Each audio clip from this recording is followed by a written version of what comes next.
ورحمة الله وبركاته. مرحبا بكم في قناتي. فيديو اليوم راح يكون على واش هضرت لكم يعني اختلافات في الفيديو الاخراني كامل. كنت قلت لكم على النظام تاع الاولويه، يعني كي ندخلوا لهاد لابارتي تاع الكتاب واش هو النظام اللي يكون فيها. داكوغ كنت قلت لكم بيان سور باللي فيها نظام الشرطي، وباللي كي يحضر الشرطي كلش اللي يكون تما يعني اضواء واشارات وكامل يغيب، يولي شغل ما كاش، الشرطي هو اللي يحكم. فوالا قلت لكم بعد الشرطي كاين الاضواء، معناتها كي يغيب الشرطي من المكان الاضواء هما اللي يحكموا. كاين 3 اضواء قلت لكم، الاخضر والاحمر والاصفر، قلت لكم كل واحد وشنو الدور ديالو. داكوغ قلت لكم تاني كي يغيبوا الاضواء ويكون ميم كانوا الاضواء كان تحتهم اشارات، على بالنا باللي الاضواء هما اللي يحكموا، هما اللي يمشيو على حسب كل ضوء واللون ديالو. قلت لكم بعد الاضواء كاين الاشارات قلت لكم عندنا 4 اشارات منقسمين الى صنفين. صنف تاع الاشارات يمد لك الاولويه واللي يكون فيهم الطريق المضمونه، هذاك اللي يجي اصفر، والطريق كبيره تقطعها طريق صغيره. هادوك قلت لكم باللي كي تكون البلاكه في طريق تاع شي واحد راهي تمدلو الاولويه، تمدلو لا بريوريتي باش يجوز. وكنت ثاني هدرت وقلت لكم باللي كاين اشارتان في الخانه تاع الاشاره اللي ينحيو الاولويه للطوموبيل اللي تكون فيهم، واللي هي ستوب وافسح الطريق. داكا وعطيت لكم لا ديفيرونس كيفاش تقدروا تعرفوا بيناتهم. دوكا كان قعدت سؤال الاخراني كامل. داكا قعدت سؤال الاخر كامل اللي هو كي يغيب الشرطي وما يكونوش كاين لي بلا او ما يكونوش كاين الاشارات الضوئيه ولا الاضواء، وما يكونوش كاينين الاشارات تاني، واش نديرو؟ واش هي الحاله اللي راح نطبقوها؟ داكا نفكركم بحاجه. انا قلت لكم باللي كاين فرق بين الضوء الاصفر الثابت والضوء الاصفر الغماس، سامحوني. فوالا قلت لكم باللي كاين فرق بين الضوء الاصفر الثابت والضوء الاصفر الغماس. الضوء الاصفر الثابت يجي مور الاخضر، مور اللون الاخضر، ويجي مدته 5 ثواني، ويقول لك باللي الا كنت قريب من اشاره غير زرب روح قبل ما يجيك الاحمر. هو يجي قبل الاحمر وينبهك باللي الا كنت قريب للاشاره تقدر ديباسي الاشاره الضوئيه قبل 5 ثواني يجوز، ولا كنت بعيد غير حبس باسكو الاحمر راهو جايك. فوالا هو يجي مور الخضر. اما الغماز، فالغماز يديروه كي تكون الاشاره الضوئيه ما راهيش تخدم، ان فونكسيون با، يعني ما هيش تخدم، ما هيش في حاله تشغيل. داكوغ سواء تكون يعني الحاله تاع الضوء الاصفر الغماس كيما الحاله كيما كيكون الضوء طافي، سوا الضوء الاصفر الغماس يقول لك باللي الاضواء ما همش يشتغلوا. دونك كيفاش صافي يدير في بالك شغل الاضواء ما عندهمش هكا، ما عندهمش قاع الدور في هذيك اللحظه. دونك الانسان واش راح يدير؟ يا اما يشوف البلايك اللي تحته الا كانوا طريق مضمونه ولا يفتح طريق ولا ستوب، ولا ما كانوش بلايك اللي تحته راح نقول لكم انا واش كاين. فوالا الوغ الا كان عندنا ضوء اصفر غماز وحده ما فيه لا اشارات حتى ولا والو، يعني انه الاضواء ما همش يشتغلوا. يعني هنايا واش نديرو؟ بس حنا قلنا بلي النظام فيه 3، فيه الشرطي، فيه الاضواء، وفيه البلايك. واش نديرو هنايا؟ نطبقوا حاله الاولويه اليمين. واش معناتها الاولويه اليمين؟ يعني الاولويه لليمين تاعو اللي تكون فارغه. وكيفاش نعرف؟ دوك نوريكم. انا بيان سور لي كونديدا ديالي كنت وريت لهم واحد الطريقه رائعه والجميع منسياها نجح فيها والحمد لله. هي طريقه على حسب عقارب الساعه.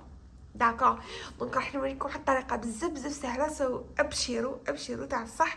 ولا فهمتوا هذا الفيديو تاع اليوم ابشروا بلي راح تنجحوا باذن الله في الكود. الوغ بسم الله راح نمد لكم كما نقولوا نبدا اوليه. شوفوا الاولويه اليمين فيها 7 حالات. يا اخي نبداو. انا لازم الورقه والستيلو، سينو ما فوالا الورقه والستيلو لازم تكون كاينه. شوف فيها 7 حالات. داكوغ. الاولويه اليمين فيها ست كا. فيها وحده الحاله الاولانيه، وفيها الحاله الزوجه، وفيها الحاله الثالثه والرابعه والخامسه والسادسه والسابعه. فوالا سمحوا لي الا كان التليفون يهتز. فيها 7 حالات يا اخي. الحاله الاولانيه اللي راح نفهمكم فيها هي كي يكون كاين ضوء اصفر غماز وما فيه حتى اشارات حتى بوحدو، غير وحدو في المفترق الطرق هذاك. والضوء اصفر غماز يكون على جميع نواحي الطريق. مثلا بسم الله نبداو. مثلا عندنا هنايا، شوفوا هنايا، شوفوا هنايا عندنا ضوء اصفر غماز. هذا راهو غماز يا اخي. داكوغ. دونك ضوء اصفر غماز كيفاش نعرفوا؟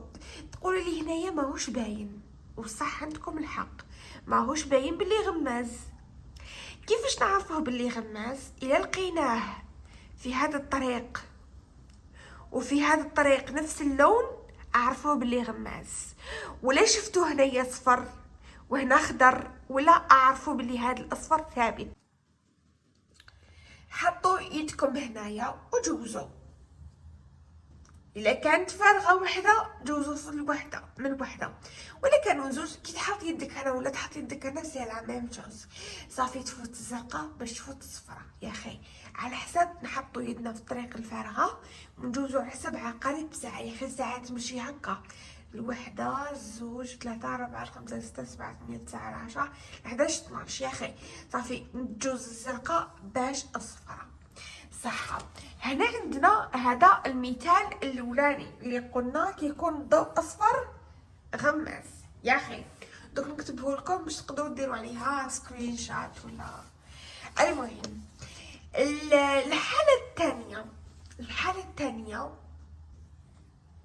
اللي هي كي تكون عندنا في الطريق اشاره حذاري تقاطع طريقين ثانويين. حذاري تقاطع طريقين ثانويين. هذا وش كاين؟ اشاره تحذرك باللي راهو جايك كاتشيما. داكوغ. المهم في هذه الحاله الثاني نجوزو الاولويه اليمين. بصح علاش نجوزو الاولويه اليمين؟ باسكو ما كاين حتى بلاصه تنظم لنا الطريق. زعما شرطي ينظم لك هادي باش هادي، ولا براك تنظم لك هذا باش هذا، ولا هنا تقول لك حذري تقاطع طريقين ثانويين. هذه ما عندها حتى معنى يعني. اسمه كيفاش نقولوا الدور تاعها الوحيد هو انه تحذرك. هذا ما كان. صافي كشغل الطريق راهي فارغه هنا تاني. صافي نجوزو على حسب نفس القاعده اللي هي الاولويه اليمين. دونك نحطو يدنا في الطريق الفارغه نفس الطريقه ونجوزو على حساب عقارب الساعه. فوالا نجوز الحمراء بعدها الزرقاء بعدها الصفراء. تري بيان. نروحو دوكا للحاله الثالثه. الحاله الطروازيام يا اخي اللي هي كي يكون عندنا في الطريق حذاري تقاطع طريقين ثانويين خطيرين. حذاري تقاطع طريقين ثانويين خطيرين. مكتوب من تحتها دونجي. هادي عندها نفس الخدمه تاع هادي. داكوغ. دونك هادي عندها نفس الخدمه تاع هادي فوالا. دونك معتيك كيفاش نديرو نفس الطريقه. نديرو يدنا في الطريق الفارغه وندوزو على حساب عقارب الساعه. صافي الصفراء تجوز باش الحمراء تجوز باش الزرقاء تجوز يا اخي. تخي بيان. وباش نعطيكم ملاحظه برك خفيفه ظريفه، كي تكونوا في الاولويه اليمين، يعني ما تكون كاينه حتى بلاصه تقيد انسان باش يحبس وتقيد واحد اخر وتخلي الاخر يجوز. يعني كي يكونوا في بلاصه عندنا الحريه التامه، ما عندنا حتى حاجه تقيدنا، بصح كاينه حاجه وحده برك تحكم اللي هي الاولويه اليمين. عرفوا بلي اللي تاع الساير قبل الداير، وبلي اللي يروح قبله واللي هو الاولويه اللي على اللي يدور. هذيك لا ما نطبقوهاش هنا، هذيك نطبقوها في حال كانت عندنا هكا.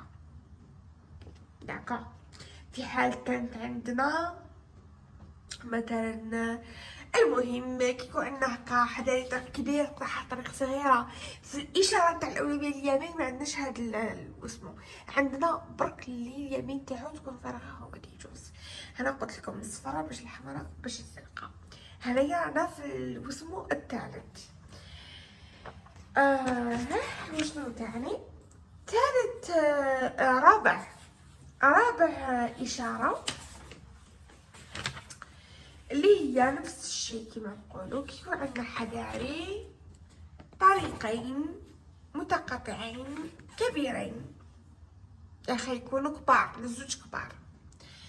داكو في هذه الحاله وهذه تشبه وما يتشابهوا كامل، يعني يتشابهوا كامل كي هذه نورمال.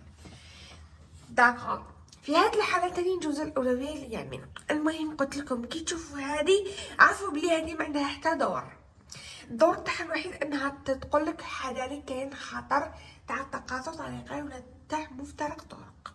تخيل يعني كيفاش نجوزو الاولويه اليمين تاني، نحطو يدنا في الطريق الفارغه الحمراء باش الزرقاء واللي موراها باش الصفراء. داكا الحاله الخامسه كي يكون عندنا مفترق طرق بدون اي اشاره، مفترق طرق بدون اي اشاره، يعني كيما هنايا دوك نبدلكم تاني امثله واحده اخرين عندي.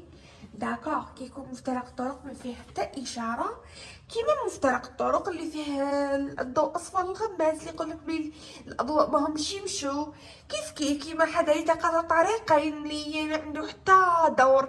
دونك رانا نمشيو في نفس الحلقه. داكوغ هنايا كاين بزاف اللي يغلطوني فيها، ما فهمتش قد بسطتها قد تعقيدها. يعني كاين بزاف اللي كيشوفوها يولوا هك يتخلعوا يتنرفزوا ما يعرفوش كيفاش، وهي اسهل ما كاش اسهل منها. يا اخي قلنا الطريق فارغه ما فيها حتى اشاره، صافي الاولويه اليمين، صافي نحطو يدنا في الطريق الفارغه ونجوزو توجور حسب عقارب الساعه. يا اخي عقارب الساعه تمشي هكا ما تمشيش هكا، عقارب الساعه يا اخي تمشي هكا ما تمشيش بالعكس. دونك نفس الشيء تحط يدك في الطريق الفارغه وتجوز الزرقاء باش الحمراء. اسهل من كده ما فيش كما يقولوا المصريين. داكوغ المهم هذه، وعندي مثال واحد اخر على الطريق الفارغه. هذه تاني نفس الشيء نحطو يدنا في الطريق الفارغه ونجوزو الصفراء باش الزرقاء باش الحمراء. المهم دوكا الوسمو السادس قلنا الحاله السادسه اللي هي معلم مفترق الطرق. داكوغ معلم مفترق الطرق، بصح هنايا ما عندناش في كتاب الممتحن معلم مفترق الطرق يكون وحده. داكوغ هما الحالات الشائعه بزاف في كتاب الممتحن كي تكون طريق فارغه وكي تكون هادوما تاع الدونجي، هادي بزاف كاين منهم تاع الدونجي هادو، وكي يكون ضوء اصفر غماز ثاني كاين بزاف منه.